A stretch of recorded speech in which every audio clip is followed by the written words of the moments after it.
Dia lahir dari orang tua yang ganjil. Adik dan kakak berzina, incest, lahir ayahnya. Adik dan kakak berzina, lahir ibunya. Ayah dan ibunya menikah 30 tahun tidak punya anak.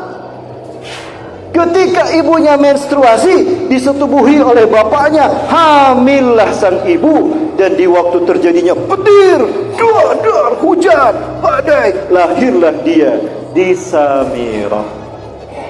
Dialah yang kelak menjadi petaka bagi ayahnya dan ibunya, dan petaka bagi manusia. Dialah Samiri. Maka Samiri berkata, "Hei Jasasah, di pulau ini tidak ada siapapun kecuali engkau dan aku. Aku lebih hebat dan lebih sempurna daripada engkau. Engkau tidak jelas mana muka dan pantatmu, karena penuh dengan bulu. Akulah Allah, Tuhan yang diceritakan dalam prasasti ini. Aku tidak kenal Allah, aku tidak kenal Jibril, aku tidak kenal para nabi, dan aku tidak kenal Islam. Akulah Tuhan yang harus kau sembah." Kaget binatang Jasasah tadi. Menjerit dia, pekak dengan jeritan keras. Pergilah Jasasah tadi dan tidak muncul, melainkan nanti ketika Dajjal muncul di akhir zaman. Sejak saat itulah Samiri mendapatkan gelar pendusta. Bahasa yang Allah berikan, Dajjal Al-Kazab, pendusta. Dajjal hadir menyempurnakan ambisi iblis menyesatkan kita. Inilah kenapa lahirnya Dajjal, biar jelas bagi kita. Betul? Bapak Ibu, lindungi anak-anak kita, putra-putri kita dari ritual ini, karena inilah ritual yang menjadi bagian dari penyembahan mereka kepada iblis dan Dajjal. Apa simbolnya tadi? Satu, segitiga. Kedua, satu mata. Ketiga, api. Keempat, cahaya. Ini dia ritualnya.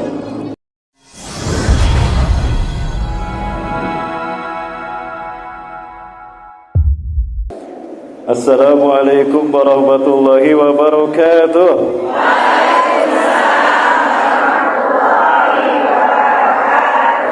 Alhamdulillah. Sekarang kedengeran, banyaknya kedengeran. Alhamdulillahirabbil alamin. Alladzi arsala Muhammadan bidinin qawim was-siratim mustaqim. Man ittaba'ahu najat wa man hada'ahu halak. Asyhadu an la ilaha illallah wahdahu la syarika lah. Wa asyhadu anna Muhammadan abduhu wa rasuluhu alladzi la nabiyya ba'dah. Allahumma shalli wa sallim ala habibina wa nabiyina Muhammad ibn Abdullah wa ala alihi wa ashabihi wa man walah. Ma syaa Allahu kan wa ma lam yasha lam yakun wa la haula wa la quwwata illa billah. Qala Allah Ta'ala fi kitabihil karim bi qawlihi yahtadil muhtadun. A'udzu billahi samil alim minasyaitonir rajim min hamzihi wa nafthihi wa nafthihi. Ya ayyuhalladzina amanu taqullaha wa tanzur nafsum ma qaddamat lighad. Innallaha khabirun bima ta'malun. Shadaqallahul azim wa shadaqa rasulul karim wa ala dzalika minasyairin. Saya bersyukur kepada Allah Subhanahu wa taala dengan sebaik-baik syukur kepadanya. Pagi hari ini menjelang siang, di hari yang berbahagia, hari Rabu, tanggal berapa Safar? Berapa Safar? Tanggal 14 Safar 1445 Hijriah, bertepatan dengan tanggal 30 ya, 30 Agustus 2023. Allah takdirkan kita masih bisa menghirup udara segar. Apalagi udara segar di sini udara yang penuh berkah, karena berada di lingkungan pendidikan Ibnu Qayyim. Ya, Ibnu Qayyim ulama yang sangat besar. Al-Jauziyah, dia seorang ulama, ilmuwan, dan beliau luar biasa kedalaman ilmu dan kesolehan dan ketakwaannya melahirkan banyak ulama-ulama hanya sekedar mempelajari karyanya, terutama dalam hal tazkiyatun nafas. Nah, sekarang kita berada di pesantren beliau, Ibnu Qayyim, betul, Syekh Ibnu Qayyim. Maka saya bersyukur pada Allah Subhanahu wa taala bisa hadir di sini bersama tim dari Cahaya Bambu Sedekah. Yayasan Cahaya Bagus Sodako ini adalah sebuah NGO, Non-Government Organization, sebuah organisasi kemanusiaan yang bergerak dalam bidang humanity, bidang kemanusiaan, sosial dan pendidikan. InsyaAllah kami hadir bermitra dengan dua mujahidah, ya, ada Ummu Yumna dan Ali Bunia, dan juga dua mujahid, ada Pak Jati dan juga ada Pak Anto. Luar biasa saya bisa bertemu dengan extraordinary people. Ya, dan bisa berada di tempat yang luar biasa, yang dulu pernah menjadi ibu kota negara Republik Indonesia, daerah istimewa Yogyakarta. Ternyata bukan hanya nama kotanya yang istimewa, tapi orang-orangnya juga istimewa. Betul, Bu? Laras apa buatan? Oke, alhamdulillah. Salawat dan salam sekali diberikan pada uswah dan kedua kita, Rasulullah Muhammad sallallahu alaihi wasallam. Nabi dan Rasul yang menjadi satu-satunya makhluk Allah yang makomnya mulia. Beliau adalah kekasih Allah. Beliau adalah sumber dari cinta dan kasih sayang Allah bagi semua makhluk. Kalau bukan cinta Allah kepada Rasulullah SAW, gak mungkin Allah menciptakan kita. Inilah yang Rasulullah ucapkan kepada Nabi Adam. Laula uhibbu Muhammadan ma khalaqtuka ya Adam. Andai kata aku tidak mencintai Muhammad, aku tidak akan menciptakan kau Adam. Maka kita bersyukur pada Allah. Allah menghadirkan Rasulullah SAW untuk kita alam semesta. Itulah arti dari rahmatan lil alamin. Makanya ada dinasihatkan oleh Mahir Zain, Muhammad apalagi rahmatan lil alamin. Yang sahabat tidak semuanya Allah, mudir dan juga para asatid dan asatidah Sivitas Akademika Pondok Pesantren Ibnu Qayyim yang dirahmati Allah, dan juga yang saya hormati dan saya muliakan Allah, para pengurus dari Majelis Ta'lim MIC Muslimah in Circle, ya, yang saya hormati dan saya muliakan Allah, Ibu Ustadzah MC akhir zaman,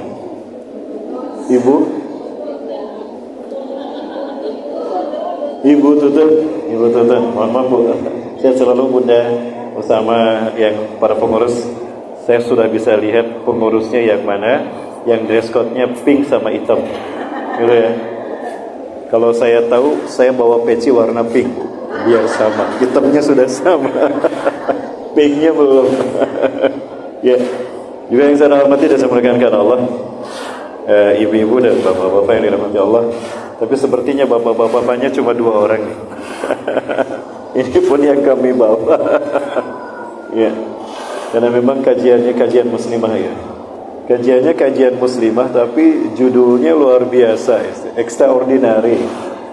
Ya, kisah Dajjal, Imam Mahdi dan turunnya Nabi Isa alaihissalam.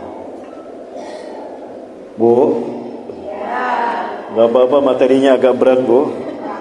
Nggak apa-apa Bu ya. Biar ibu-ibu melek, karena ibu-ibu sekarang pinter melek akhir zaman. Baik, ibu-ibu rahmatullah subhanahu wa ta'ala. Kalau saya tanya, ibu-ibu kenal malaikat Jibril? Tahu tapi gak kenal. Ya, baik, saya ambil tahunya itu. Siapa malaikat Jibril? Siapa? Malaikat Allah yang bertugas menyampaikan wahyu. Tugas lainnya ada? Tidak ada. Berarti sudah 14 abad malaikat Jibril nganggur, pensiun. Kan gak ada lagi wahyu yang turun, betul? Gak ada lagi Nabi dan Rasul, betul kan? Berarti sudah 14 abad pula status malaikat Jibril gak pernah update. Nama Jibril, pekerjaan pensiunan malaikat penurun wahyu.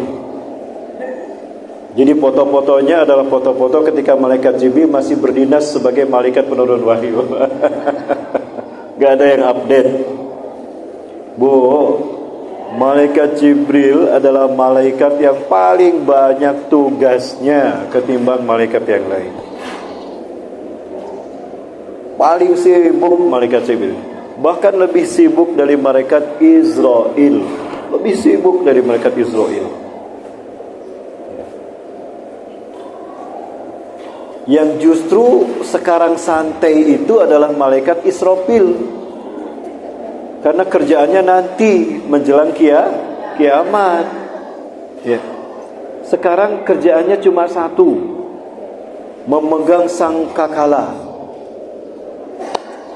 Yang sejak Allah ciptakan sampai sekarang itu sangkakala dipegang. Ujungnya di mulutnya, ya, ujung lancip di mulut, dan yang ujung depannya itu adalah alam semesta. Ternyata alam semesta inilah sangkakala. Yang sejak dipegang sama Israfil matanya gak pernah terlepas dari memandang Allah. Jadi kalau kata Allah tiup, ya tiup. Kan celaka kalau kata Allah tiup dia ngantuk. Kebayangkan? Itulah malaikat statis, gak berubah. Nah, malaikat Jibril ini adalah malaikat sekali lagi yang paling banyak tugasnya. Saya sebutkan 5 di sini. Yang pertama, khalifah Allah di langit. Khalifatullahi fis sama, fahuwa Jibril. Khalifah Allah di langit. Itu tugas pertama malaikat Jibril. Malaikat Jibril ini pemimpin di langit. Jibril bisa melihat malaikat, malaikat tidak bisa melihat Jibril. Seperti kita tidak bisa melihat jin, jin bisa melihat kita. Cuma satu jin yang bisa kita lihat. Bukan, Bu. Jin Cihamplas. Di Bandung tuh ada jalan, itu kanan kiri toko celana jin. Ah, itu jin Cihamplas, itu bisa dilihat. Yang kedua, tugas malaikat Jibril adalah muwasitatun bainallahi wal makhluk. Penghubung antara Allah dengan makhluknya. Jika Allah ingin bersentuhan dengan makhluknya, Allah perintahkan Jibril sebagai pelaksananya. Muwasitatun, perantara antara Allah dengan makhluk. Kenapa Allah tidak langsung? Allah Maha Mulia. Sehingga untuk berkomunikasi dengan makhluknya cukup Allah ciptakan makhluk yang bernama Jibril. Semua masalah beres. Nah, malaikat Jibril. Yang ketiga, tugas malaikat Jibril apa tadi? Menurunkan wahyu. Ya, ada berapa wahyu yang kita kenal? Yang pertama mushaf Nabi Ibrahim. Yang kedua mushaf Nabi Musa. Yang ketiga Taurat. Yang keempat Jabur. Yang kelima Injil. Yang keenam Al-Quran. Setelah Al-Quran tidak ada lagi wahyu. Maka yang membimbing manusia adalah sunnah Rasulullah SAW. Setelah sunnah ada lagi tidak? Setelah sunnah ada lagi tidak yang Allah turunkan? Halo, jamaah. Oi, jamaah. Mana nih suaranya? Ya. Petunjuk hidup dari Allah untuk kita makhluk, wahyu Allah kan, Quran. Quran ditafsirkan oleh hadis, sunnati syarihatun lil Quran kata Rasulullah. Maka hadis juga menjadi pedoman. Tapi sekarang Rasulullah sudah tidak ada, maka sunnah pun hadis pun sudah berhenti. Tidak lagi turun. Lalu apa yang akan menjadi pedoman bagi kita selain Quran dan sunnah? Ru'yatul mu'minin. Mimpinya orang-orang beriman, dan itu tidak terputus sampai hari kiamat. Ya, mimpinya orang-orang beriman yang Allah kehendaki itu adalah petunjuk kita yang menjadi hikmah yang mengurai ke mutiara hikmah dari Quran dan hadis. Maka jangan berani melukai orang beriman, apalagi para ulama dan habaib. Harus kita jaga karena mereka wakil yang melanjutkan tugas pada Nabi dan Rasul. Baik, kembali kepada malaikat Jibril. Sampai mana tadi, Bu? Tugas yang keberapa? Tugas yang ketiga. Yang keempat, adalah menimpakan azab kepada jin dan manusia dalam bentuk bencana alam. Jadi kalau ada terjadi bencana alam di muka bumi, itu kerjaan malaikat Jibril, Bu. Longsor, tsunami, petir, gunung meletus, itu kerjaan malaikat Jibril, bukan Mikail. Bukan. Dan yang terakhir, nanti mengislahkan Imam Mahdi. Karena nanti ketika dunia sudah rusak tatanan hidupnya, semrawut, tidak jelas arah peradaban manusia ini mau dibawa kemana. Ya, gak jelas warna peradaban kita ini. Ya, manusia sudah tidak lagi mulia, deislamisasi, demoralisasi sudah nampak di mana-mana. Tidak ada lagi kedamaian, tidak ada lagi ketentraman, tidak ada lagi kenyamanan. Yang ada pemusuhan, persengketaan, ketakutan, pembantaian dan sebagainya. Maka di saat itulah Allah menolong orang-orang beriman dan umat manusia dengan diutusnya seorang laki-laki keturunan Rasulullah SAW dari Madinah, bukan dari Pakistan. Ada yang mengklaim sekarang dari Pakistan. Muhammad Qasim itu Imam Mahdi kan? Bahkan saya diajak untuk berbaiat kepada mereka, kepada beliau. Saya tidak menafikan apa yang beliau alami, tapi demi Allah saya mengatakan bukan Ibnu Muhammad Qasim Imam Mahdi, bukan. Beliau dari Pakistan, sementara Rasulullah sebutkan dari Madinah, cabang Yogyakarta. Dari Madinah. Nanti kita bahas insyaallah. Nah, itu tugas 5 tugas terpenting malaikat Jibril. Selain itu banyak, Bu, banyak sekali. Ya. Mendampingi Rasulullah Isra Mi'raj, tugas malaikat Jibril. Itu Bapak Ibu ya. Itu ya. Nah, seperti apakah perawakan malaikat Jibril? Mau kita undang? Inna li Jibrila sittu mi'ata janah. Sesungguhnya malaikat Jibril itu punya 600 sayap. Kebayang enggak? Sayapnya ada 600. Itu nempel di mana? Kalau di punggung 600 nempel semua. Kebayang kan? Wa minha janahani la yughshiruhuma illa fi lailatul qadri. Dari 600 sayap itu ada 2 sayap yang dikembangkan, yang dibukakan, dibentangkan hanya setahun sekali, yaitu ketika Lailatul Qadar. Dari 600 sayap malaikat Jibril, ada 2 sayap yang dikepakannya hanya dibentangkan hanya setahun sekali. Itu pun kalau memang terjadi, yaitu pada khusus pada saat Lailatul Qadar terjadi. Fa idza yughshiruhuma, apabila malaikat Jibril membentangkan kedua sayap itu, fa yuzawijanil masyriqa wal maghriba, ufuk timur dan barat tertutupi itu sama 2 sayapnya tadi. Kebayang besarnya malaikat Jibril.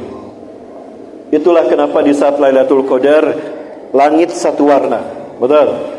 Kemungkinan itu warna dari sayap malaikat Jibril. Itulah kenapa tidak terlihat bintang, tidak ada aktivitas langit, padahal setiap hari 2000 benda langit seliweran tuh di atas langit bumi, terutama di langit Malioboro. Tadi malam ke sana.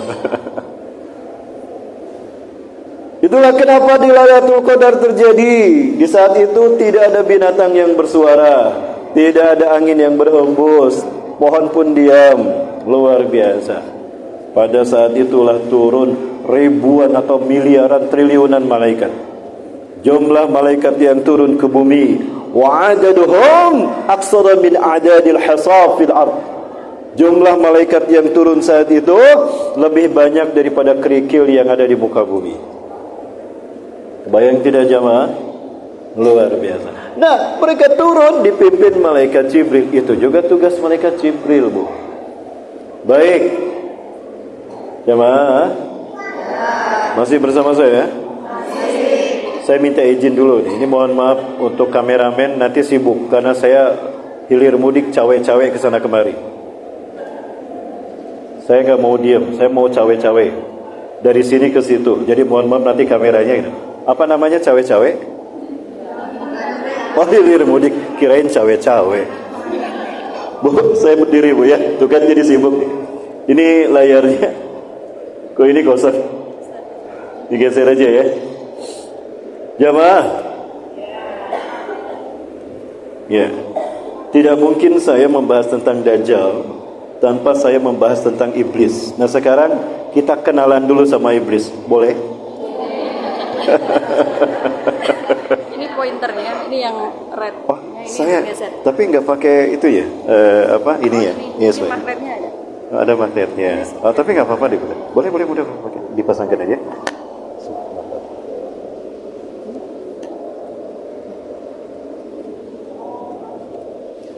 Maksud saya ininya digeser Ibu ya.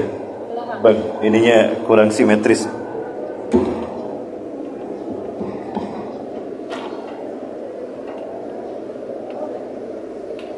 Nah, sudah Pak. Sip. Ya, baik.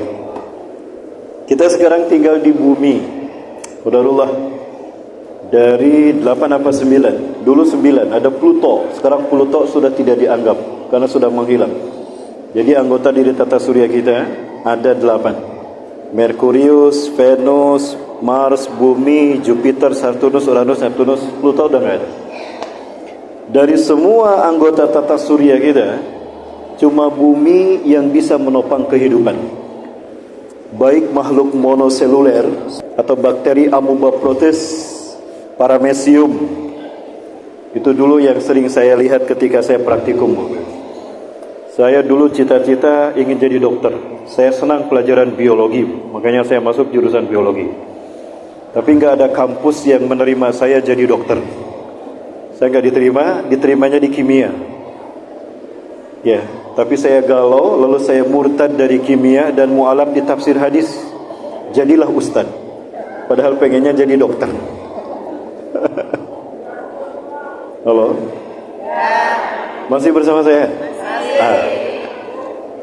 Jadi cuma bumi yang bisa menopang kehidupan, lengkap dengan semua unsur hara. Ada atmosfer yang menjadi selimut bagi bumi untuk menaungi terciptanya ekosistem dan populasi makhluk hidup, baik yang bersel satu seperti amoeba, covid, corona, paramecium, sampai kepada makhluk multiseluler seperti kita. Allahu Akbar, luar biasa. Ya, makanya betahlah kita di bumi, betul. Apalagi orang Jogja, betah di Jogja, nggak mau pindah. Betul ya. Baik Bapak Ibu termasuk dikasih itu. Nah, siapakah kemudian yang Allah ciptakan pertama kali untuk menghuni bumi? Siapa Bu? Siapa? Nabi Adam sebelumnya transit dulu di surga. Di surga dulu sebelum ke bumi. Siapa Bu? Bangsa jin. Nah ini penghuni bumi pertama kali. Betul kan jin yang pertama kali menghuni bumi? Yang tengah Bu ya? Ya. Yang mana penghuni bumi pertama kali adalah bangsa jin. Ini dalilnya. Ya. A'udzu billahi minasyaitonir rajim. Wa ma khalaqtul jinna wal insa illa liya'budun. Wah, di sini ada wama. Maknya mak apa Pak Ustaz? Mak itu ada banyak. Ada mak istifham, ada mak mausul, ada mak nafi, ada mak istinafiyah. Oh, maknya mak apa? Kita lihat ada ila di sini. Oh, berartinya maknya mak nafi. Maka kita artikan tidak.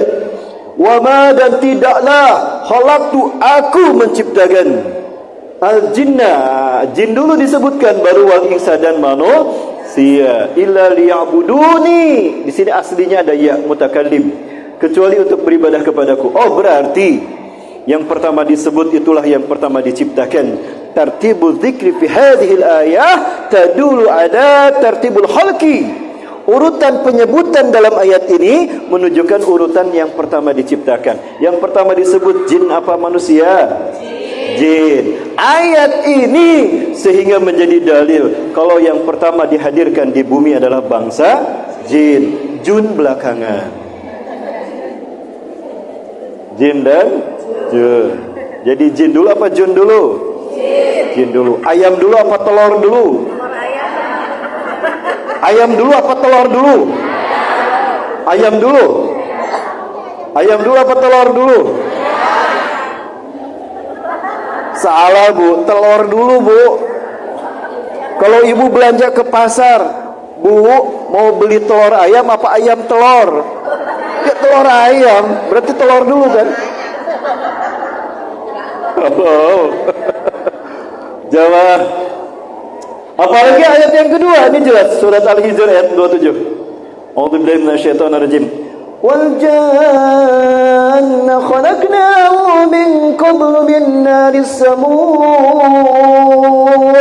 Wal janna, dan bangsa jin, khalaqnahu min qabl, kami ciptakan dia lebih dulu sebelum manusia, min naris samum, dari api yang sangat panas.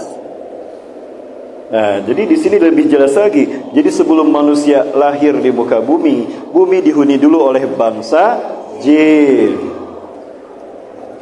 Itu. Berapa jaraknya? 50.000 tahun. Jadi jin dulu, 50.000 tahun berikutnya barulah Nabi Adam diturunkan dari surga ke dunia. Turunnya di mana? Di Malioboro. Fi makanin a'la fawqal ardi. Nabi Adam diturunkan dari surga ke dunia di tempat yang sangat tinggi di dunia, paling tinggi, yaitu di Himalaya, Mount Everest, Nepal. Di Nepal, dekat India. Sehingga Nabi Adam pernah ke Asia, pernah ke Indonesia. Itu di Aceh ada tapak tuan, 2 telapak kaki Nabi Adam. Nabi Adam itu tingginya arba'una zira', 40 hasta, 27 meter. Jadi kalau kita ketemu Nabi Adam, Assalamualaikum.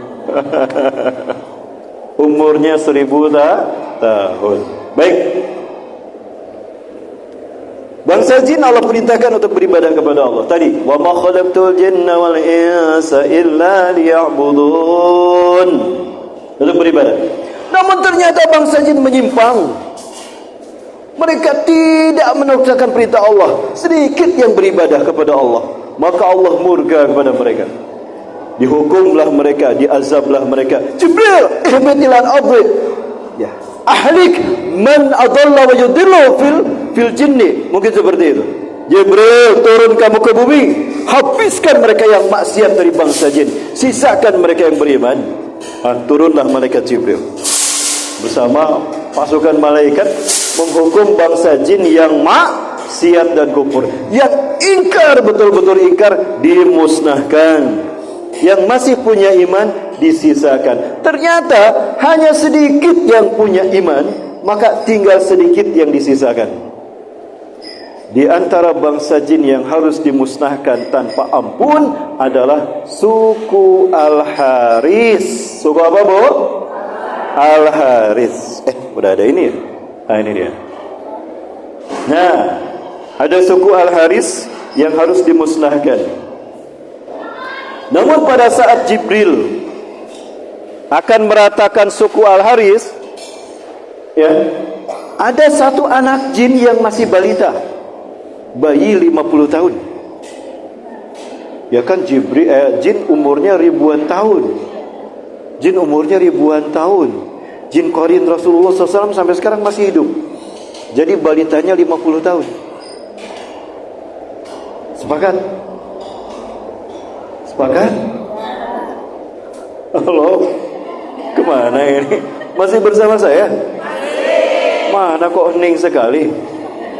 Nah kemudian, maka si anak jin yang masih balita ini diselamatkan oleh malaikat Jibril. Sementara suku halamannya termasuk orang tua dan keluarganya dimusnahkan. Habis. Selesai ekspedisi ini, kembali semuanya ke alam malakut. Nah anak jin ini dibawa ke alam malakut. Hiduplah bersama para malaikat. Tumbuhlah dia besar dalam perawatan malaikat Jibril. Dia menjadi satu jin dan penghuni langit yang luar biasa, takwa kepada Allah dan tidak pernah maksiat seumur hidupnya sedikit pun. Allahu Akbar. La ya'sullah madama hayati wala tarfat 'ainin. Segini pun berbuat dosa kepada Allah enggak pernah. Bisa kita satu hari tanpa dosa? Susah, Bu. Susah. Saya juga susah sehari tanpa dosa. Ya. Pak Ustaz, jangan lupa nanti malam kita pengajian Ustaz. Siap Pak Haji? Ustaz jadi imam salat. Aduh Pak Haji, yalah enggak apa-apa Pak Haji. Imam salat harus baca surat apa ini? Maulid Nabi. Oh, Al-Qalam. Saya hafalin tuh Al-Qalam dari rumah, Bu. Wal qalami wa ma yasturun ma anta bi ni'mati rabbika bimajnun wa inna laka la ajrun. Ya Allah, cantik benar. Putih kulitnya, mancung hidungnya. Ya Allah, jilbabnya panjang, lemas deh saya.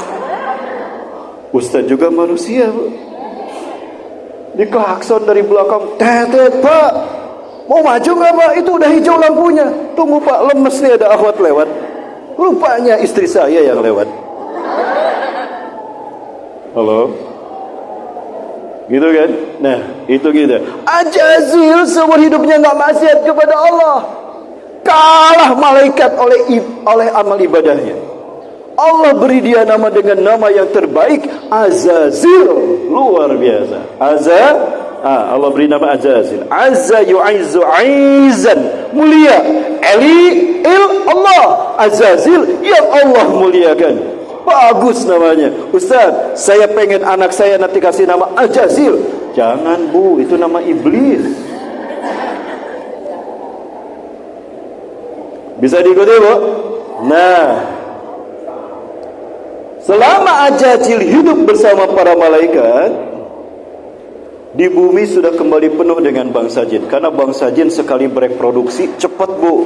Sekali melahirkan 50. Sekali ngeden itu 10 ekor lahir. Oh, kecil 10 ekor. 5 kali ngeden 50, satu kompi lahir. Maka bumi penuh dengan bangsa jin. Terjadi persaingan hidup. Mereka berebut kapling, berebut emas, berebut apapun, termasuk berebut pacar.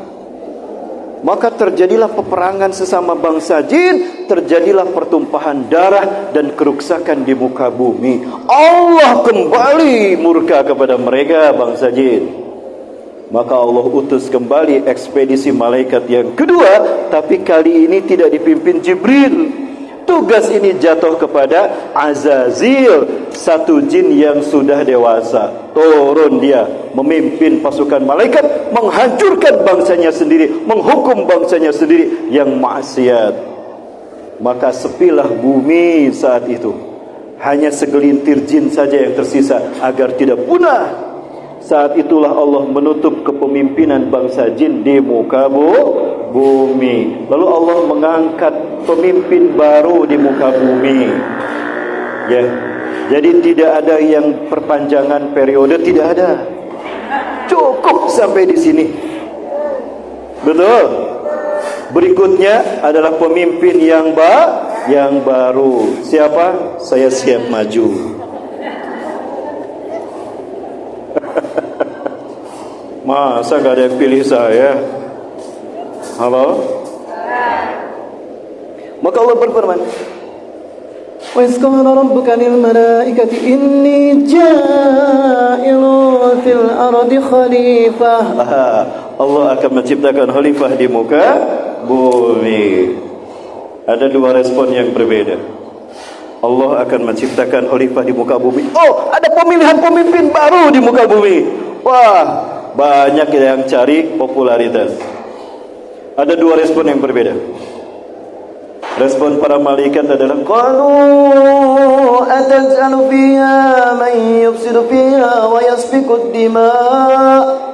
Malaikat berkata, Ataj'alu fiha ya Allah, apakah kau hendak menciptakan di muka bumi itu may yufsidu fiha, orang-orang yang akan berbuat kerusakan di dalamnya, wa yasfiku diba, dan menumpahkan darah sesama mereka, wa nusabbihu bihamdika wa nuqaddisulah, sementara kami selalu bertasbih memuji Engkau dan mensucikan Engkau. Maka Allah menjawab, qala inni a'lamu ma la ta'lamun, maka sesungguhnya aku lebih mengetahui apa yang tidak kalian ketahui. Itu respon malaikat. Adapun respon Ajazil, tunggu. Bumi sekarang sudah sepi. Kehidupannya aku akan dikembalikan ke bumi sebagai khalifah. Oh, Allah Maha Pemurah, Allah tidak salah pilih. Berarti akulah yang akan jadi khalifah di muka bumi. Oh, senang dia. Maka dia pesan ke percetakan, bikin baligo, dipasang setiap perempatan jalan. Sekarang banyak di mana-mana, betul?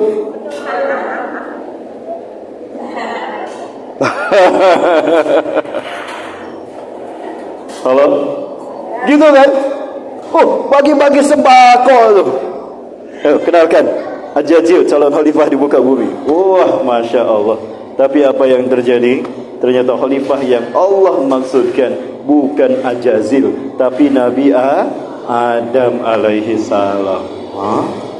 Bukan aku, Adam yang baru diciptakan, apalagi diciptakan dari tanah. Allah salah pilih. Allah salah pilih. Harusnya aku, bukan Nabi, bukan Adam, si Adam itu. Kira-kira sakit hati tidak ada Ajazil? Sakit hati, Bu. Sakitnya tuh di sini, di dalam hatiku. Betul. Allah salah pilih. Harusnya aku. Aku ribuan tahun seumur hidupku menyembah kepada Allah, tunduk patuh kepadanya, sujud beribadah kepadanya. Aku tidak berbuat dosa sedikit pun. Adam baru diciptakan lalu jadi khalifah. Allah salah pilih. Harusnya aku yang jadi khalifah. Nah, Bapak Ibu, dari sinilah mulai penyimpangan terjadi. Halo? Bisa diikuti, Bu? Nanti nyambung dengan Dajjal muncul. Jadi tidak begitu saja muncul Dajjal, ada penyebabnya. Jamaah. Oi, jamaah. Masih bersama saya? Masya Allah. Bisa diikuti, Bu ya? Maka dia berkata, akan aku tunjukkan aku lebih pantas daripada Adam untuk menjadi khalifah. Begitu kan? Allah merasakan getaran kesombongan ini. Allah tidak ridho. Luar biasa. Kurang apa Ajazil? Ibadah hebat, wahyu hafal semua. Semua wahyu Allah hafal. Lalu dia dengar kok, dia saksikan Allah menurunkan wahyu. Allah dia saksikan bagaimana para nabi dan rasul lahir, dibesarkan, setiap detiknya hafal. Kurang apa Ajazil? Tapi dia sombong, merasa paling hebat. Ini yang tidak boleh ada dalam diri kita. Betul? Jadi hindarkan. Sehebat apapun ibadah kita, bukan untuk kita sombongkan sehingga kita menghinakan yang lain, menyalahkan yang lain. Itulah sesatnya Ajazil.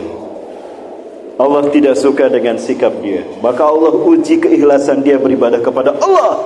Malaikat, nanti jika aku sudah menyempurnakan penciptaan Adam, sujud kalian kepada Adam ketika aku perintahkan. Baik ya Allah. Maka Allah ciptakan Nabi Adam. Ringkas cerita, setelah Nabi Adam hidup, Allah perintahkan pada para malaikat. Si Ajazil ada di tengah-tengah malaikat, maka sujudlah malaikat kecuali iblis. Saat itulah dia mendapatkan gelar iblis pembangkang.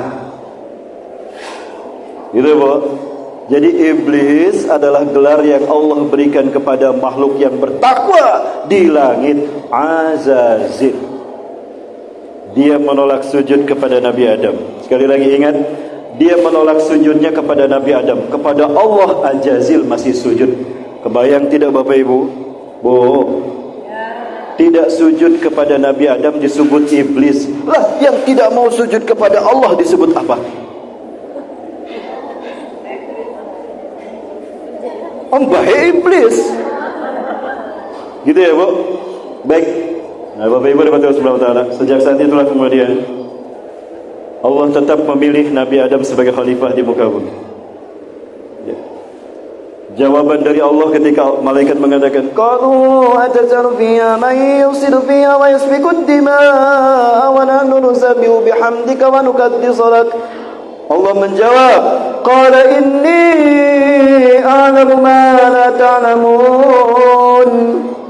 Apa maksud Allah mengatakan inni a'lamu ma la ta'lamun? Ini, kalian malaikatku tidak tahu kalau aku akan melahirkan dari anak cucu Adam para nabi dan rasul, rijalul mukhtarin, mumayyizin, akramin, sa'ursil tuhum, ya sa'ursilhum liyaqadu ummati ala siratil mustaqim hatta tantahi hayatuhum ila al-jannatil a'la fil alamin, a'la minal alamin.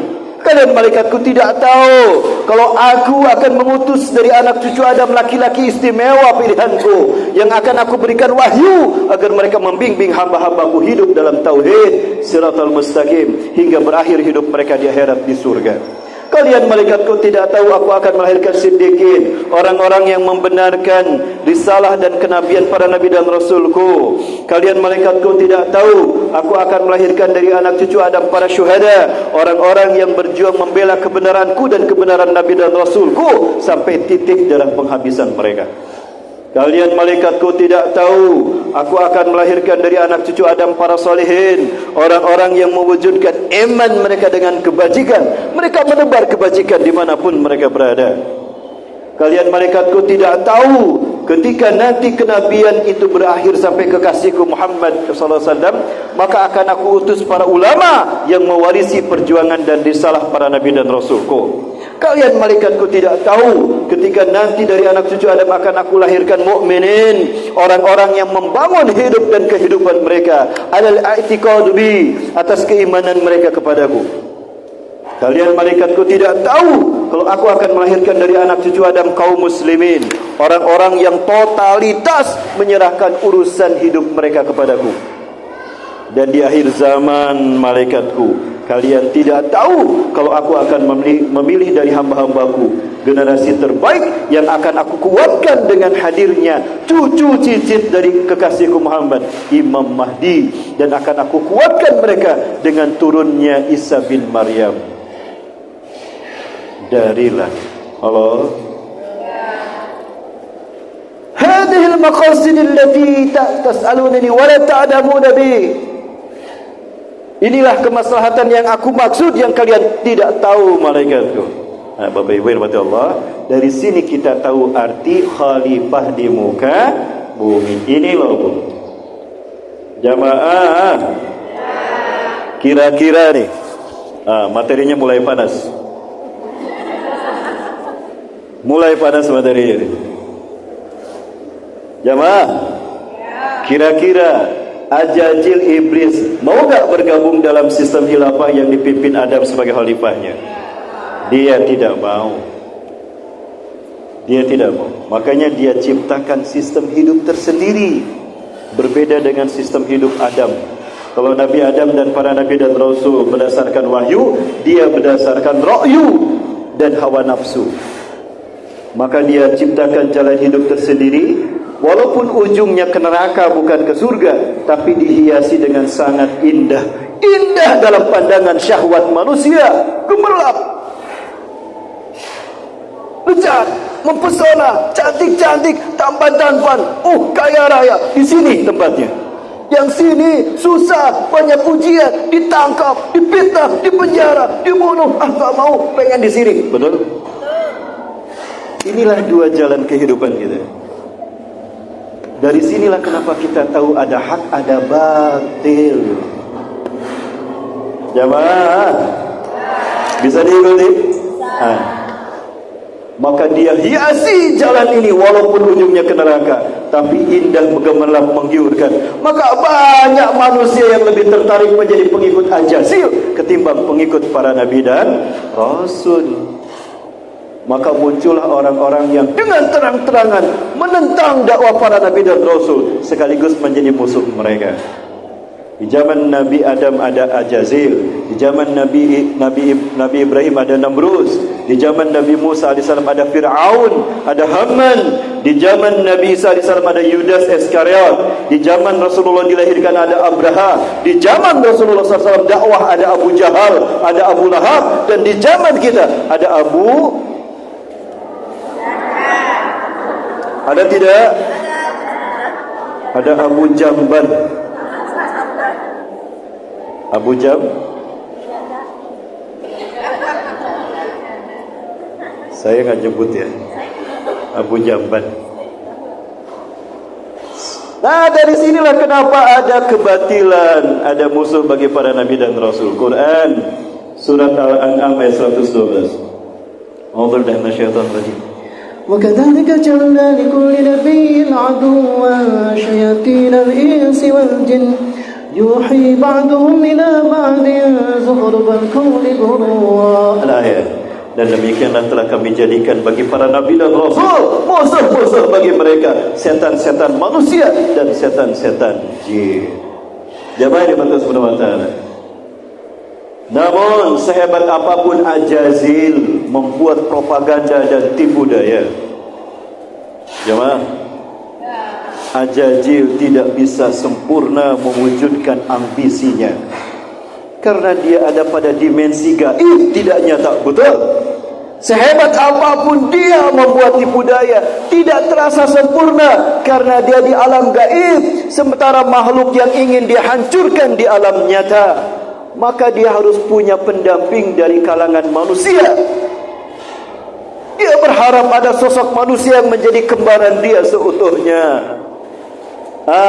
Allah rangsang dia dengan hadirnya sesosok manusia yang mirip sejak lahir sampai apapun mirip. Sama-sama dilahirkan di negara yang dihancurkan oleh Allah melewat azabnya, lewat malaikat Jibril. Sama-sama diselamatkan sejak kecil bayi, diselamatkan. Sama-sama diberikan kelebihan dan umur panjang sampai hari kiamat, sampai akhir zaman. Sama-sama mengaku Tuhan. Dialah Samiri di zaman Nabi Musa, lalu berganti nama di zaman Nabi Isa menjadi Yudas Iskariot, dan dialah Dajjal. Halo. Jadi Ajazil berharap ada manusia lahir seperti dia. Ternyata itu terjadi. 100 tahun sebelum Nabi Musa dilahirkan, lahirlah satu manusia normal seperti kita, dari sepasang suami istri yang sudah 30 tahun tidak melahirkan anak. Dan suami istri ini adalah suami istri yang aneh. Sebentar jemaah. Masih ada waktu? Bapak Ibu, masih ada waktu, Bu? Sampai maghrib? Kalau saya undang iblis ke sini, mau nggak? Supaya cerita sama kita, mau nggak? Bu, Bu, oi Ibu. Kalau iblis saya undang ke sini, mau nggak, Bu? Mau nggak, Bu? Nggak mau. Kenapa nggak mau, Bu? Ibu nggak akan digigit sama iblis, nggak. Dia cuma munculnya di situ aja. Kita undang ya. Kita tanya kenapa dia memilih menjadi penentang Allah ketimbang menjadi hamba. Padahal luar biasa hebatnya kan. Padahal tiket surga sudah Allah siapkan untuk dia. Betul? Kita undang ya. Boleh? Ini dia, Ajazil. Jangan kemana-mana, tetap bersama saya setelah yang satu ini. Ini adalah riwayat sahih kuat, di mana ketika Rasulullah SAW bertemu dengan Ajazil iblis, Rasulullah bertanya kepadanya, kenapa kau pilih menentang Allah ketimbang tunduk kepada Allah? Kau mulia, kau takwa, jarak kau dengan surga dekat. Kenapa kau memilih untuk menentang Allah? Ini kata-katanya. Cuma ditampilkan seperti ini biar kita lebih paham. Semua di sini dia membongkar rahasia, strategi dia menyesatkan kita manusia. Rasulullah bertanya, kenapa kau jujur kepadaku? Limadha la takhtabini? Limadha tukallimu ala kulli sirah? Ada ya? Karena kau bukakan semua rahasiamu kepadaku. Jangan takut. Aku tidak takut. Karena setelah kau mendengar ceritaku, manusia akan lupa dengan tipu dayaku karena tergiur dengan indahnya dunia. Betul? Sudah tahu neraka sakit, sudah tahu manusia pasti mati, sudah tahu kalau dosa dan maksiat pasti masuk neraka, lupa dengan keindahan manusia. Betul? Keindahan dunia dan isinya, lupa itu. Nah, manusia pun akan lupa kepada tipu dayaku. Allahu Akbar. Jamaah, kok matanya makin sipit? Tadi, sekarang jamaah, pakai kayu api, pakai korek api. Udah digajal masih ngantuk, bakar. Prai. Halo, lanjut. Bapak Ibu, Dajjal hadir menyempurnakan ambisi iblis menyesatkan kita. Inilah kenapa lahirnya Dajjal, biar jelas bagi kita. Betul? Bisa diikuti? Lanjut sampai maghrib ya. Ditagih sampai maghrib. Lanjut. Ibu sekalian, betul, mohon maaf ini tidak sampai selesai karena waktu kita tidak banyak. Waktu kita sedikit dan banyak hal yang harus kita tahu di sini agar tema kita sampai. Lanjut ya. Mohon saya potong. Dan apakah strategi dia untuk mewujudkan semua ambisi iblis? Yudilun nas an sabilillah, menyesatkan manusia dari jalan Allah. Dia mengatakan di hadapan Allah, قال فبما أغويتني لأقعدن لهم صراطك المستقيم. Iblis berkata, "Fabima aghwaytani," karena engkau telah menyesatkan aku akan menghalangi mereka dari jalanmu yang lurus. Jamaah, jamaah, masih bersama saya? Ayatnya terlihat, terjemahnya terbaca. Ada yang salah tidak dengan terjemahan ayat ini? Coba perhatikan. Ini terjemahan yang sekarang berlaku. Dulu tidak seperti ini. Ada yang salah. Coba lihat lagi. Satu kata. Itu saya garis bawahi. Ada yang salah tidak? Ada yang salah. Kita lihat. Qala, berkata iblis ajazib, "Fabima aghwaytani," karena engkau telah menyesatkan aku. Siapa engkau yang dimaksudkan di sini? Allah, betul?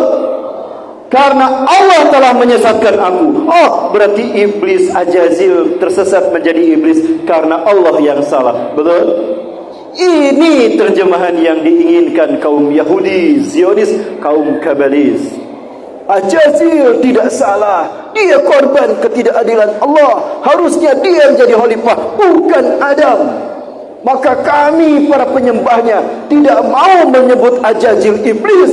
Maka mereka memberikan gelar yang terhormat kepada Ajazil. Apa gelarnya?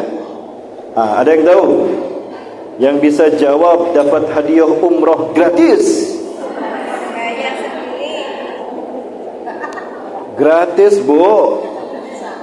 Berangkat ketemu di Masjidil Haram, pulang ketemu di Cengkareng. Gratis kan? Udah gitu pulang masing-masing. Jamaah. Lalu orang-orang Zionis Kabalah yang menjadi pengikutnya, ada Freemason, ada Zionis, ada Illuminati, ada dan sebagainya. Ada Freemasonry, ada Rotary dan sebagainya.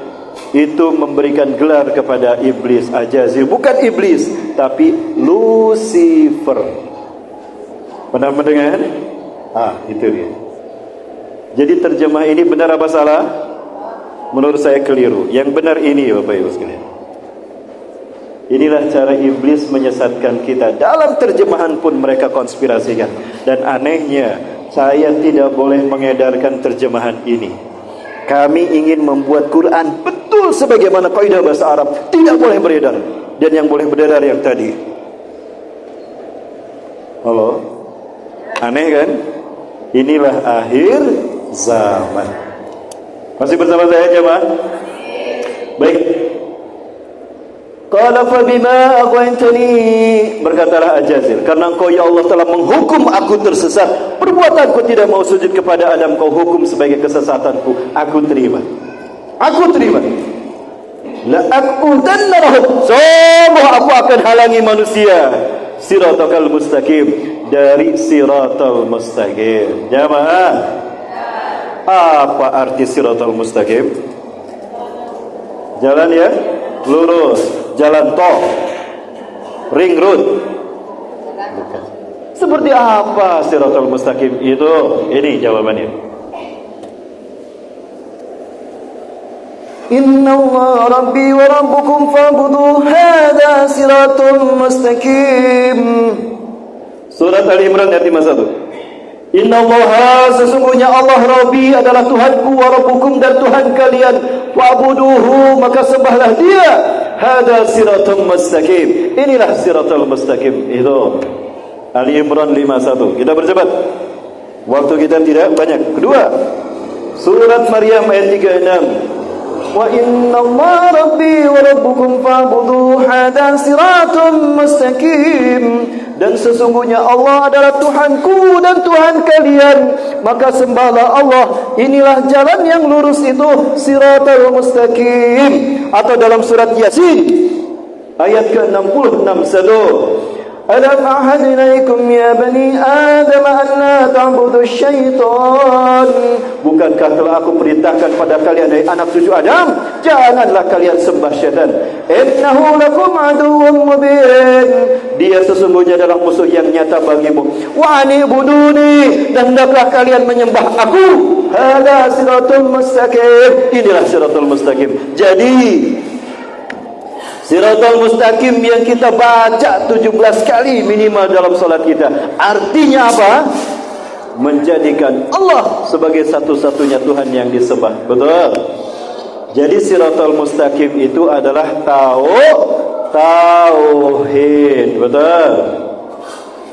Ittikhadullah mustahiqun lil ibadah, la syarikalah, menjadikan Allah sebagai satu-satunya yang berhak disembah, yang tidak ada sekutu baginya. Itulah siratal mustaqim. Nah, Ajazil mengatakan, akan aku halangi mereka dari siratal mustaqim. Apa itu? Maka terjadilah kesesatan itu.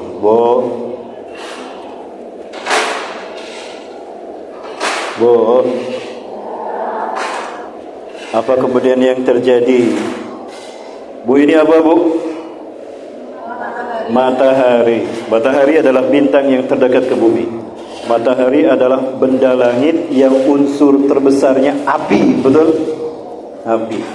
Dan kita tahu Ajazil adalah bangsa iblis. Iblis, Ajazil adalah bangsa jin.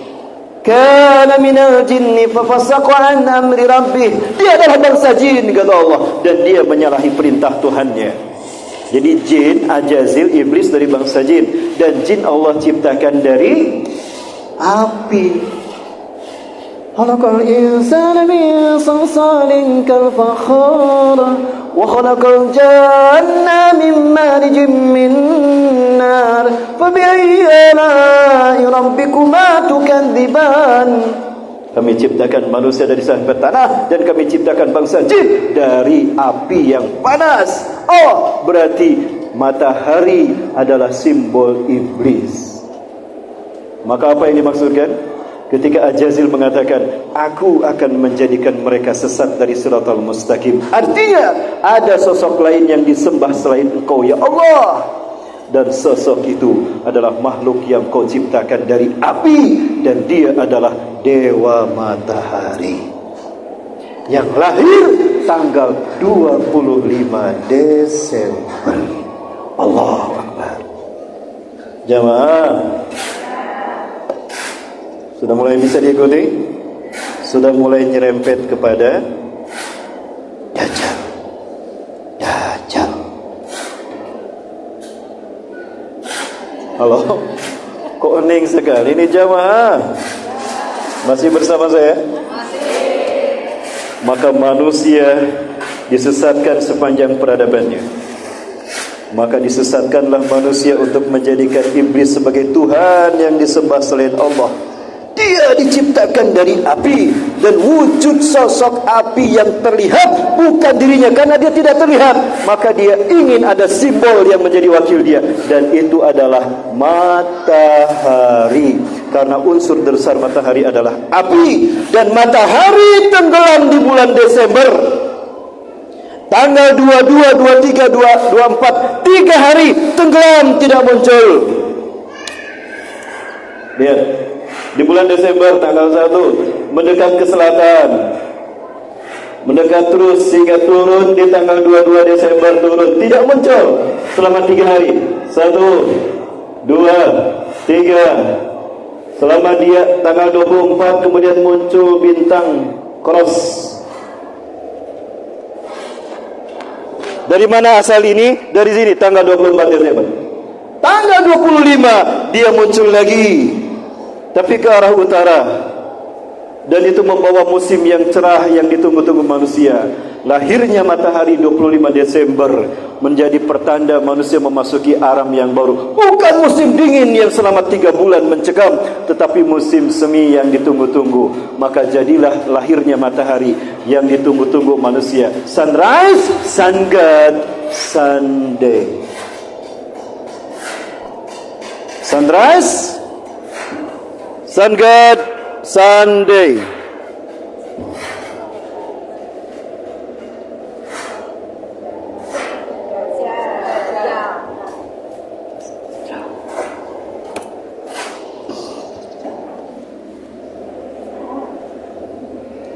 Zaman dulu, manusia zaman peradaban ancient Egypt of human civilization, zaman dulu dalam peradaban manusia, mereka mengsimbolkan Tuhan dalam bentuk segitiga. Betul? Bisa diikuti, Bu? Bisa dipahami? Maka itulah kenapa dibangun piramida di Mesir, dibangun zigurat di Meksiko, dibangun zigurat di Inti di Brazil, di Amerika Selatan, dan dibangun candi di Asia. Simbol Tuhan dalam agama Ardi. Dajjal ingin menjadi Tuhan dan dia bermata satu. Maka ritual-ritual manusia akan selalu mengarah kepada simbol ketuhanan mata satu. Salah satunya adalah ritual yang nanti akan kita bahas setelah yang satu ini. Jamaah, masih bersama saya?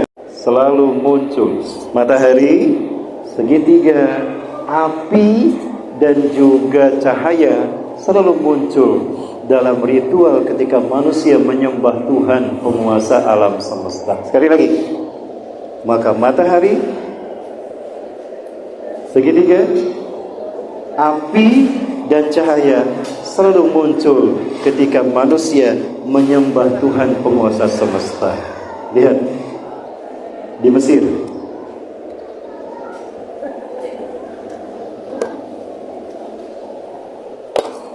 di Mesir ada piramida, dan ini simbol Amundra, si mata satu, segitiga satu mata. Kenapa terputus? Karena belum tiba, karena Dajjalnya belum datang. Kalau Dajjal datang baru nyambung segitiganya. Dan ini adalah mata uang $1, dan dolar menjadi mata uang dunia. Betul? Ini tujuannya. Kenapa tengkorak? Karena Dajjal dikuburkan di Golgota. Bukit Golgota adalah bukit tengkorak. Dan ini Vatikan, lihat Vatikan, segitiga satu mata. Dan ini tongkat matahari. Ini Mesir. Semuanya nyambung, satu sambung menyambung menjadi satu. Itulah majelis taklim. Kan dibahasnya di sini. Betul jemaah? Nah, berhasilkah iblis menyesatkan manusia? Berhasil. Kita lihat di zaman para nabi. Di zaman Nabi Ibrahim muncul Namrus. Pintar dia, cerdas dia. Dia mengaku Tuhan. Lihat, di kepalanya ada matahari. Kita bersahabat. Dari Babilonia, Iran, kita ke Iran, Persia. Di Iran ada kaum Zoroaster, ada kaum Majusi. Agama mereka Zoroaster, menyembah banyak dewa. Dewa terpenting mereka adalah dewa matahari. Betul? Namanya Ahura Mazda. Sekarang ada Mazdanya di mana-mana. Mobil Mazda. Dan mereka Ahura Mazda, dewa matahari, kalau turun ke bumi menggunakan burung, maka burung menjadi simbol suci yang abadi. Maka negara yang ingin merdekanya abadi menjadikan simbol burung ini sebagai simbol negaranya. Indonesia, apa simbolnya? Nyambung tidak? Halo. Bisa diikuti, Bu? Saya mencoba untuk membahasakan dengan sangat sederhana biar bisa dipahami. Betul? Bisa dipahami, Bu? Sangat, Bu? Oke, lanjut. Di Iran. Kemudian dari Iran kita ke Yunani. Di Yunani negara penyembah banyak dewa. Ada dewa penting, yang paling penting dewa matahari Helios. Mereka membuat kampung dewa namanya Heliopolis. Bahkan mereka melakukan ritual pawai obor setahun sekali.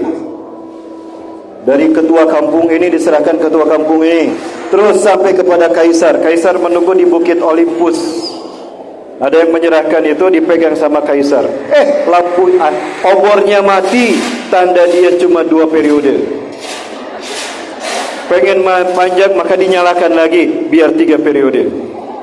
Dinyalakanlah itu obor. Selama obor raksasa menyala, Kang Kaisar ada di atas singgasana. Manusia melakukan ritual atraksi, jungkir balik kayak olahraga. Itulah peristiwa Olimpiade. Sampai sekarang hilang apakah masih? Hilang apakah masih? Bapak Ibu, Allahu Akbar. Maha benar Allah yang telah mengutus Rasulullah SAW, yang tidak pernah berdusta dengan kata-katanya, yang kata-katanya adalah wahyu. Betul? La tataba'unna sanana man qablakum shibran bi shibrin zira'an bi zira'in hatta law dakhalu jahra dabbin lattaba'tumuhum. Sungguh kalian akan mengikuti jejak langkah orang-orang bangsa-bangsa sebelum kalian, sejengkal demi sejengkal, sehasta demi sehasta. Tidak terasa, tahu-tahu kita terjebak ke dalam kesesatan. Betul? Halo. Olimpiade masih ada? Tingkat dunia. Negara Islam ikut apa nonton? Ikut juga. Di dunia ada Olimpiade. Di bawah Olimpiade tingkat benua ada ASEAN. Di bawah ASEAN Games ada ASEAN Games. Di bawah ASEAN Games ada PON. Di bawah PON ada Porda. Semuanya pawai obor. Betul? Yang dia bawa di obor itu apa? Api. Iblis diciptakan dari apa? Api. Allahu Akbar. Berhasilkah iblis menyesatkan manusia? Karena engkau telah menghukum aku tersesat, akan aku sesatkan mereka. Mereka akan menyembahku, tidak menyembah engkau. Allahu Akbar. Bisa diikuti? Tapi sekali lagi, dia jin, tidak terlihat. Dia butuh manusia yang menjadi dia. Dialah Dajjal. Kita belum sampai ke Dajjal ini. Dajjalnya masih OTW. Grabnya belum sampai. Lanjut. Bisa diikuti? Bahasa saya tidak terlalu sulit. Saya mencoba untuk menyajikan ini apa adanya, Bu. Demi Allah, kita akan paham mana Islam, mana kekafiran. Halo? Bu? Bisa diterima? Lanjut ya, lanjut. Baik. Jadi gimana? Kalau ada Olimpiade mau ikutan apa enggak? Benar.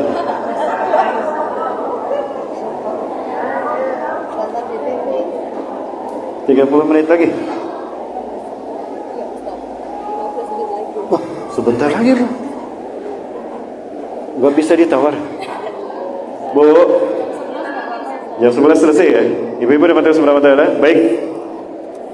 Dari Yunani kita ke Italia. Sabar. Ada dewa matahari bernama Mitra. Ada api matahari di kepalanya. Mirip seperti patung Liberty di Amerika ya. Pernah lihat patung Liberty kan? Di kepalanya ada matahari. Yang dipegang apa? Obor apa es krim? Kan dia kepanasan. Kalau dia pegang es krim, subhanallah. Dari sini ke Jepang. Di Jepang negeri matahari terbit, ada Amaterasu perempuan. Subhanallah, selalu ada matahari dan api. Dari situ ke Amerika Selatan, Aztec, Inca, Maya, semuanya penyembah dewa matahari. dan sampailah ke Mesir. Bapak Ibu sekalian, Allahu Akbar. Jamaah, Allahu Akbar. Inilah dia. Ini apa ini? Iya, gitu ya. Baik jamaah rahmati Allah. Kemudian iblis berharap ada manusia yang bisa menjadi wakil dia seutuhnya. Qadarullah, Allah takdirkan lahirlah sosok manusia 100 tahun sebelum Nabi Musa diutus, dan dia bernama Samiri. Kenapa namanya Samiri? Karena lahir di Samirah. Samirah itu Palestina. Jadi Palestina adalah kota kelahiran, negara kelahiran Samiri, tepatnya di kota Samirah. Sebetulnya nama aslinya tidak dikenal, tapi karena dia lahir di Samirah disebut Samiri. Seperti Imam Bukhari lahir di Bukhara, betul? Lahir di Bukhara disebut Imam Bukhari. Lahir di Banten, Nawawi Antani. Lahir di Bandung, Al-Bandungi. Lahir di Jogja, Al-Jogjawi. Ya, itulah dia. Lahir di Samirah, Palestina, diberi nama Samiri, artinya orang yang berasal dari Samirah. Samirah, Palestina. Jadi kampung halaman dia adalah Palestina. Lahir 100 tahun sebelum Nabi Musa diutus. Allah memberikan kelebihan kepadanya. Betapapun badannya bontot, bulat, jalan kakinya begini, rambutnya keriting, tapi Allah beri kelebihan. Satu, akalnya cerdas, jenius, lebih jenius 60 tahun dari manusia paling jenius. Ya, kemudian Allah berikan dia umur panjang. Allah tangguhkan umurnya sampai akhir zaman. Kemudian Allah berikan kemampuan sihir, artinya dia bisa mewujudkan keinginannya, apapun keinginannya bisa diwujudkan. Samiri. Baik. Dia lahir dari orang tua yang ganjil. Adik dan kakak berzina, incest, lahir ayahnya. Adik dan kakak berzina, lahir ibunya. Ayah dan ibunya menikah 30 tahun tidak punya anak. Ketika ibunya menstruasi, disetubuhi oleh bapaknya, hamillah sang ibu, dan di waktu terjadinya petir, dar, hujan, badai, lahirlah dia di Samirah. Dialah yang kelak menjadi petaka bagi ayahnya dan ibunya, dan petaka bagi manusia. Dialah Samiri. Ringkas cerita, ketika lahir sampai 5 tahun tidak netek ke susu ibunya. Kebayang, 5 tahun itu air susu tidak dikeluarkan, peras menjadi penyakit dan kanker payudara, matilah ibunya. Terbukti kan, lahirnya menjadi petaka bagi orang tuanya. Ayah yang mengurusnya, ayahnya adalah pemuka agama di Samirah.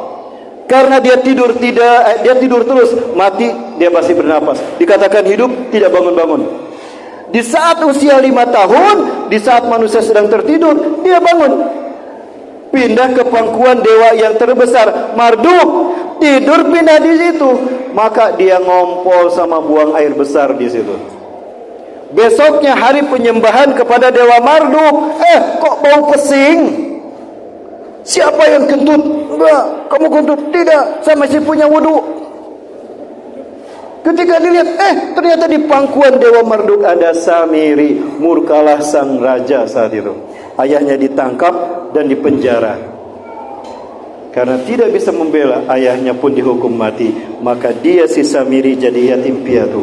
Bangsa Samirah melakukan maksiat sebagaimana bangsa jin. Dihancurkan bangsa Samirah oleh malaikat Jibril. Si Samiri kecil yang masih balita diambil, diselamatkan. Mirip dengan Ajajil kan?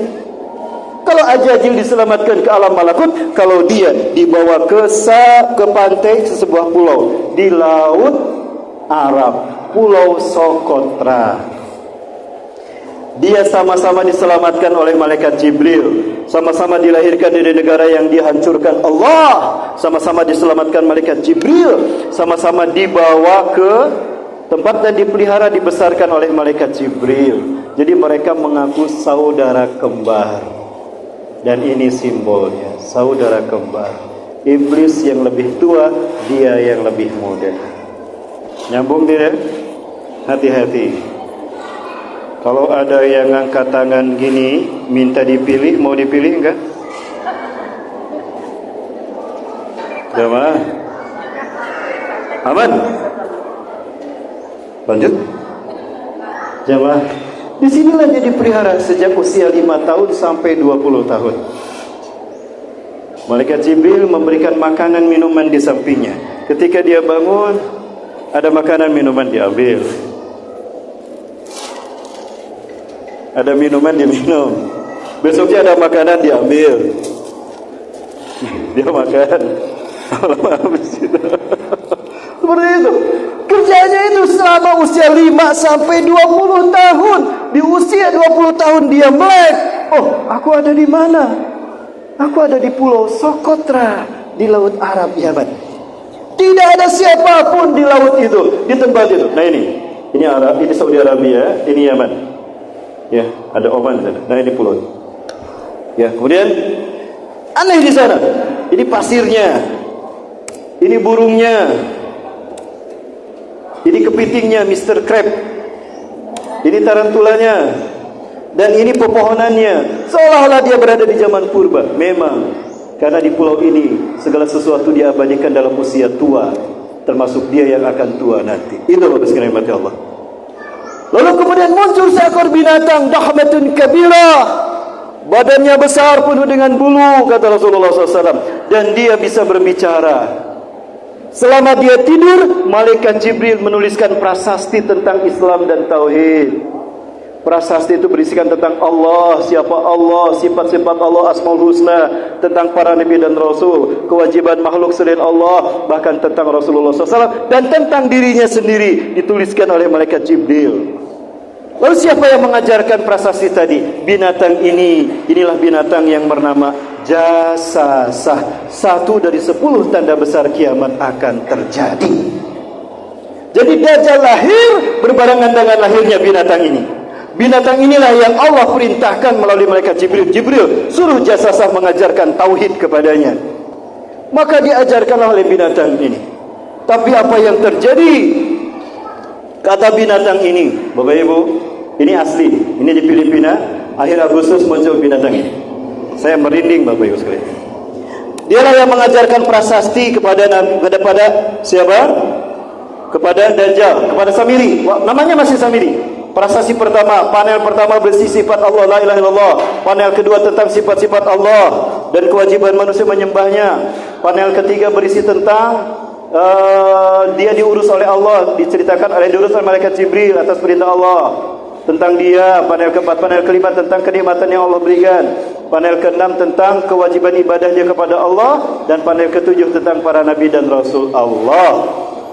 Setelah selesai binatang ini mengajarkan semua kalimat tauhid kepadanya tentang Islam, maka binatang Jasasah berkata, "Hei Samiri, saksikanlah, aku telah menunaikan perintah Allah melalui Jibril kepadaku. Semua kewajiban ini sudah tunaikan. Sekarang, apa tu'minu billah? Apakah kau beriman kepada Allah Tuhanmu?" Ternyata dia tidak menjawab. "Diam kamu." Pergi dia. Gak jawab dia. Itu saat itu dia sudah berusia 20 tahun. Halo?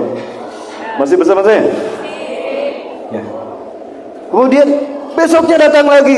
"Hei Samiri, apa jawabanmu?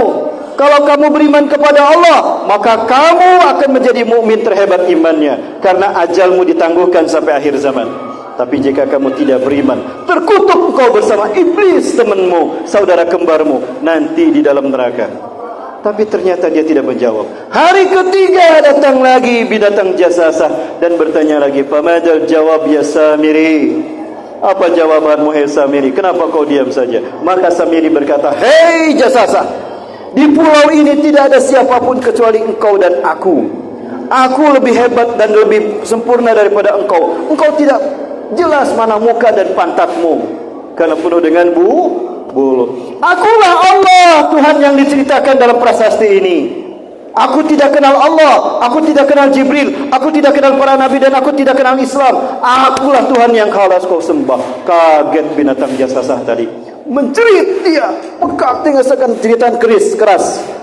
Pergilah Jasasah tadi dan tidak muncul, melainkan nanti ketika Dajjal muncul di akhir zaman. Sejak saat itulah Samiri mendapatkan gelar pendusta bahasa yang Allah berikan, Dajjal, Al-Kazab, pendusta. Binatang jasasa itu pergi dengan manakan, innaka Dajjal, innaka Dajjal, innaka Dajjal, tuh sampai tidak terdengar. Engkau pendusta, engkau pendusta. Itulah sejarah lahirnya Dajjal. Jemaah Allah Subhanahu wa taala. Tidak lama dia tinggal di sana. Dia berpikir, aku enggak mungkin di penjara di pulau ini. Aku harus keluar. Dia tebang pohon, dia bikin perahu. Cerdas dia kan? Mengembaralah dia ke setiap negeri, sampailah ke zaman Nabi Musa alaihi salam. Dia ikut ngungsi dari Mesir ke Palestina, ke tempat dia dilahirkan. Jamaah, mulai nyambung dengan Dajjal kan? Sejarahnya jelas, Bapak Ibu. Saya urut dari awal, betul? Agar tidak ada perselisihan. Masih bersama saya?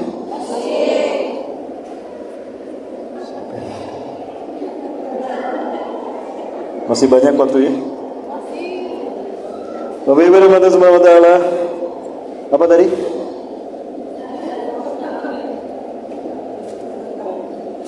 Ketika itu Nabi Musa dan Bani Israel menyaksikan tenggelamnya Fir'aun di Laut Merah, termasuk Samiri. Dia menyaksikan tenggelamnya Fir'aun di Laut Merah. Nabi Musa yang lari dari Fir'aun menyelamatkan diri bersama 70.000 atau ratusan ribu Bani Israel. Celakalah kita Musa, bodoh kau Musa, masa kita dibawa berenang ke laut? Mampuslah kita. Di depan kita ada laut yang mungkin kita orangi. Di dalamnya ada paus yang hiu yang siap memakan kita. Di belakang kita ada Firaun dan bala tentaranya. Mampuslah kita. Tidak. Kalian tidak sopan kepadaku. Aku Nabi dan Rasul kalian. Celaka kalian. Aku membawa kalian ke sini atas perintah Allah. Allah masih bersama kita. Yuk, maka saksikan. Maka Allah perintahkan Nabi Musa, pukulkan tongkat itu Musa ke laut. Maka inilah yang terjadi, Bapak. Maka Nabi Musa, Nabi Harun dan Bani Israel termasuk Samiri di dalamnya ikut di sini. Sampai selamat di ujung dan laut ini kemudian menutup kembali ketika Fir'aun berada di tengah-tengahnya. Bani Israel sudah sampai di ujung. Allah perintahkan laut nyambung lagi, maka tenggelamlah Fir'aun dan bala tentaranya. Gila Fir'aun. Ini Ramses. Jasanya masih utuh, masih ada sekarang. Bapak Ibu kalau mau melihat saya insya Allah, tanggal 23 saya silaturahim ke dia. Silatul azab, silatul anat. Insya Allah tanggal 23 September bulan depan kita akan kembali kajian di negeri para nabi termasuk di Mesir. Bapak Ibu yang mau ikut silakan daftar ke saya lewat Ibu MC atau lewat istri saya. Baik Bapak Ibu, waktu kita tidak banyak ternyata. Ringkas cerita, sampailah di Mesir, Samiri. Ketika Nabi Musa menghadap Allah di bukit di Tur Sinai, menerima 10 perintah Allah, 10 commandment. Samiri membujuk kaum Nabi Musa menyembah patung anak sapi. Murka Nabi Musa, diambil, dihancurkan, dibakar, dibuang ke laut. Samirinya diusir. Kenapa tidak dibunuh? Karena yang membunuhnya Nabi Isa alaihi salam. Sayang sekali Bapak Ibu, waktu kita tidak banyak ya. Ya, baik, ini kan cerita begini, kapan saja?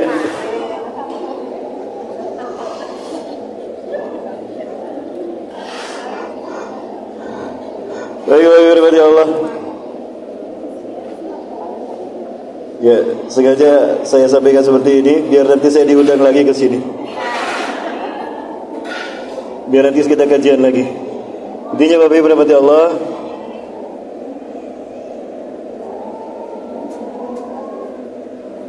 Allah tahu Samiri akan terus menebar fitnah. Maka Allah siapkan sesosok manusia yang akan memimpin dunia ini. Bapak Ibu Allah, pertarungannya akan terjadi di sini.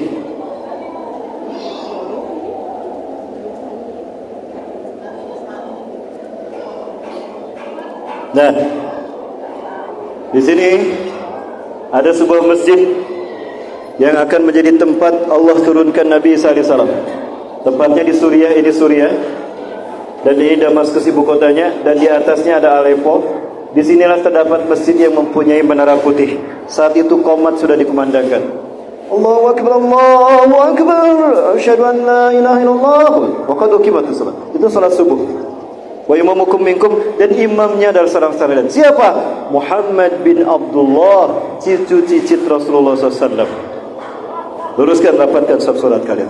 Ketika diluruskan begitu, sudah lurus, Imam Mahdi masih tetap diam saja. Cucu Rasulullah SAW ini masih diam saja. Makmumnya berkata, kok tidak takbir ya? Kita sudah lurus, kenapa kok imam tidak takbir? Imam Mahdi tidak takbir. Kenapa? Malaikat Jibril turun. Tunggu, Nabi Isa mau turun ikut solat berjamaah subuh. Oh baik, kata malaikat Jibril. Tidak lama turunlah malaikat Jibril ke masjid ini. Ini masjidnya. Turunnya di mana? Di Pondok Pesantren Ibnul Qayyim. Di sisi Menara Putih. Nah ini Menara Putihnya. Wa najala Isa ibn Maryam ala janahain malahain. Nabi Isa yang dulu diangkat, kemudian ditidurkan Allah di sisinya, lalu diturunkan di menara ini. Turun memegang sayap dua malaikat, lalu turun.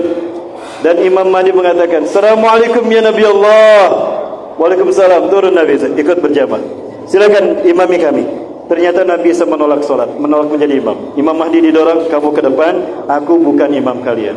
Imam kalian adalah Nabi dan Rasulku juga, Rasulullah Muhammad SAW. Dan kamu pemimpin penegakan sunnahnya, kamu yang memimpin. Itu kata Nabi SAW. Allahu Akbar.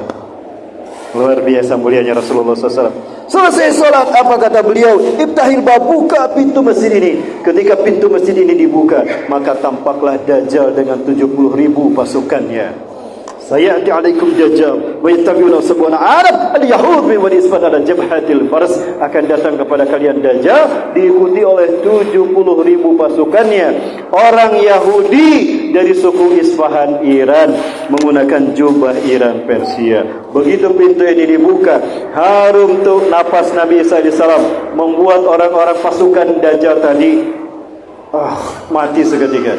Sisa pasukannya lari tunggang-langgang sambil nutupi begitu.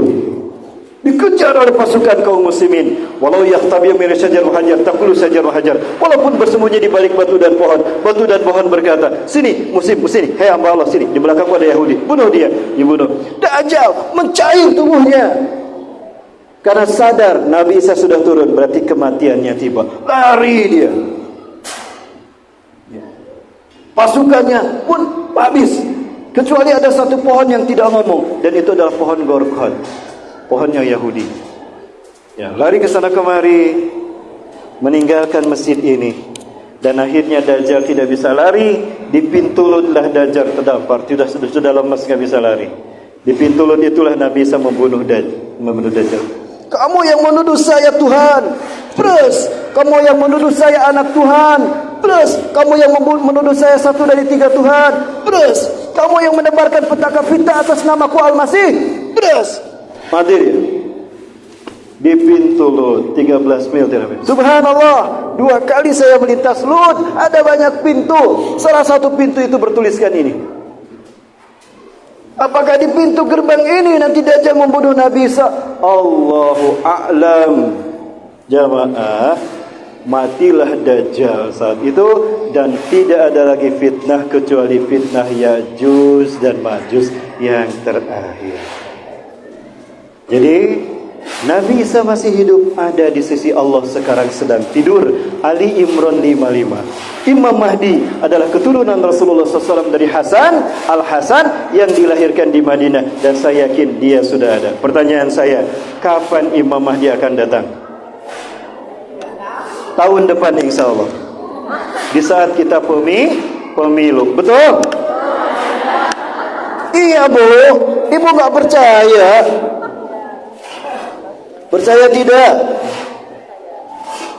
Tahun depan Bu, nanti ketika pemilu dia datang, dan dia akan ikut mengesahkan, ikut melantik Pak Anies Baswedan.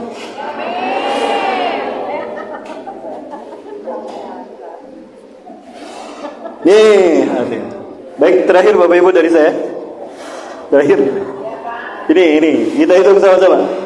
An Abi Hurairah radhiyallahu anhu, dari Abu Hurairah semoga Allah meridainya, qala, ia berkata, qala Rasulullah sallallahu alaihi wasallam, Rasulullah SAW bersabda, innallaha yab'atsu min hadil ummati, sesungguhnya Allah akan mengutus dari umatku ini, ala rasi, setiap kelipatan kuli mi'ati sana, 100 tahun sekali, man yujadidu dinaha, yang membersihkan agamanya setelah dicampur, dikotori oleh paham-paham sesat di muka bumi. Rawahu Abu Daud. Jadi 100 tahun sekali setelah Rasulullah wafat, Islam akan bersih dan memimpin dunia lewat hadirnya mujadid, bukan nabi, bukan rasul, mujadid. Pertanyaan saya, umat Islam yang terakhir memimpin dunia siapa? Turki Utsmani.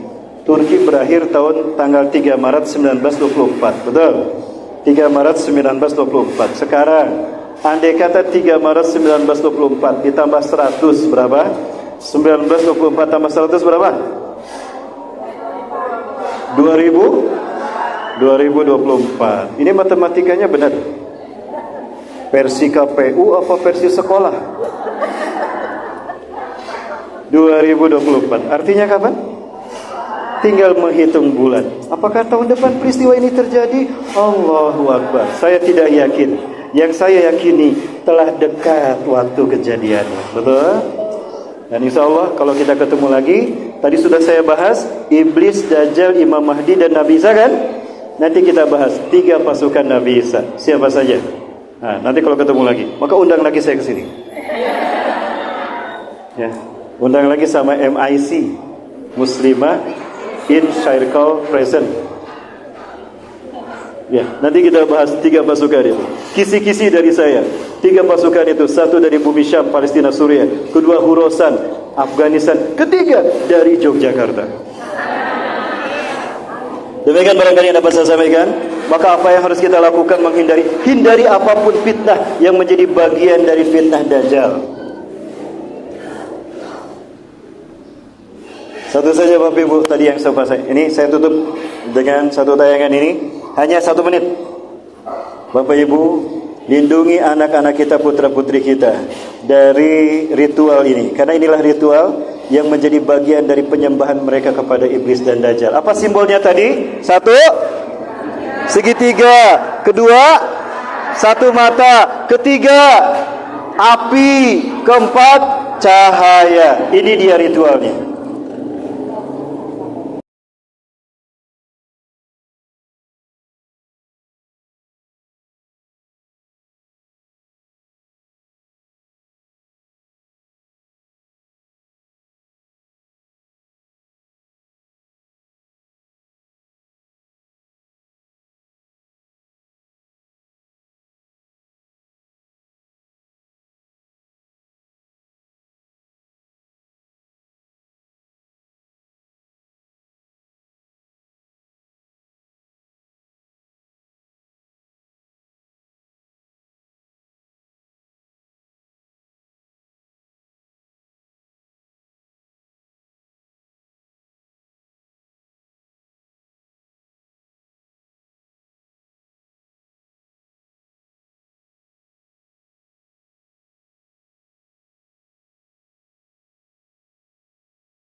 Pertarungan ini tidak berakhir dengan wafatnya Rasulullah SAW, tapi berlanjut sampai sekarang, dan ini adalah babak final.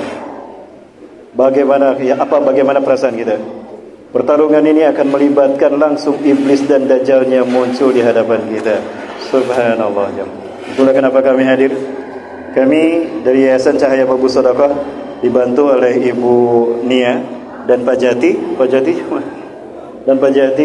dari Semarang. Kami didampingi Pak Anto dan Ummu Yumna. Mereka adalah orang-orang yang berpartisipasi pada kami untuk kami membuktikan cinta kami, dan kami ingin terlibat melanjutkan jihad pada Nabi dan Rasul, menegakkan tauhid dan memerangi iblis dan dajjal. Memang berat bagi kami, tapi tidak. Yang berat justru saudara-saudara kami yang ada di Palestina. Mereka dibantai, mereka disiksa, Bapak Ibu sekalian. Baik Bapak Ibu rahmati Allah. Maka dari itu kami hadir untuk memberikan bantuan, untuk memberikan memberikan sebuah informasi yang benar terkait dengan apa yang terjadi dengan saudara-saudara kita di Palestina, Bapak Ibu. Mohon maaf sekali, waktu kita memang sudah banyak dan ini error, Bapak Ibu. Insya Allah saya bersama tim Cahaya Bagus Sedekah akan terus menyampaikan sosialisasi tentang wajibnya kita melanjutkan perjuangan membela Palestina. Bapak Ibu, mohon maaf ini error, saya tidak bisa melanjutkan. Intinya Bapak Ibu rahmati Allah Ta'ala, maka kami hadir kemari untuk menyampaikan informasi ini, bahwa pertarungan ini belum berakhir dengan wafatnya Rasulullah, betul, dan dia akan terus berlanjut. Dan ibu-ibu siap melanjutkan jihad Rasulullah SAW? Halo? Siap melanjutkan perjuangan jihad Rasulullah dan para nabi, menegakkan tauhid di muka bumi dengan jiwa dan harta Bapak Ibu sekalian. Ini luar biasa perjuangan. Surga Firdaus menunggu kita. Tolong doakan kami Bapak Ibu sekalian, Ibu-ibu, saya bersama teman-teman tidak akan berhenti sampai kami bisa menginjakan kaki kami di Palestina, membawa bendera tauhid di tangan kanan dan merah putih di tangan kiri. Kenapa? Rasulullah menyebutkan merah putih dan orang-orang Palestina menunggu kehadiran pasukan merah putih untuk memenangkan Islam di muka bumi. Allahu Akbar. Maka dari itu wajiblah kita membantu Palestina yang sedang bertahan menunggu kehadiran kita. Mau membantu Palestina? Mau Bapak Ibu barangkali yang mau membantu Palestina silakan Bapak Ibu. Saya akan berangkat insya Allah tanggal 23 September 2023 ini bersama istri bulan depan.